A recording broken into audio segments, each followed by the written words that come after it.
চলি গো দাদা, চলি।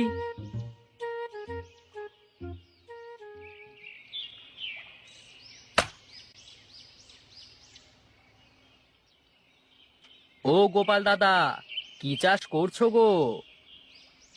সরিষা বুনছি গো দাদা, সরিষা। ওটা কি দাদা? ওই পাশে দেখছি তিনটে আলু গাছের মতো লাগছে। কি করব দাদা, আলু চাষের প্রতি মায়া লেগে গেছে, তাই ভাবলাম তিনটে আলু গাছ জমির একপাশে লাগিয়ে রাখি। তা বেশ বেশ ভালো।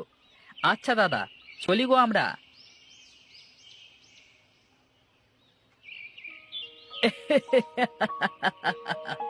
এই তিনটে আলু গাছ হবে আমার ভবিষ্যৎ।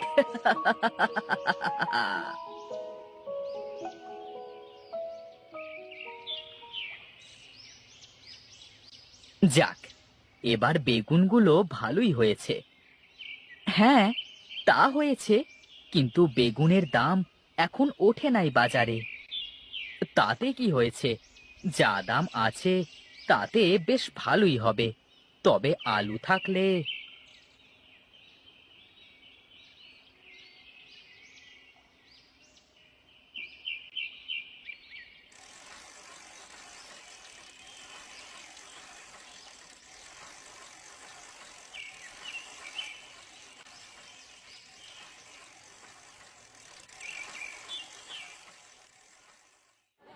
আসুন আসুন, মিষ্টি আলু, মিষ্টি আলু নিয়ে যান, নিয়ে যান।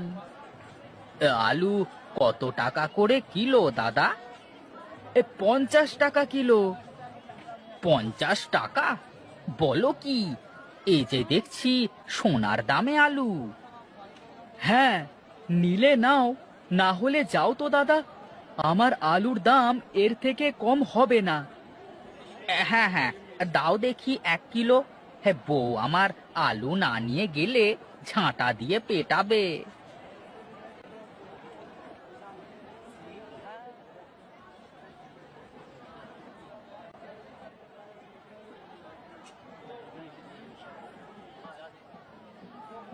দাদা, তোমার কাছেও আলু নেই? যাও তো দাদা, গোপালের থেকে আলু নাও। এটা কি হলো, কারোর কাছে আলু নেই, শুধু গোপাল দাদার কাছে আছে, তাও আবার বেশি দামে বিক্রি করছে। এটা কি হলো, গোপাল আমাদের আলু চাষ করতে নিষেধ করে নিজেই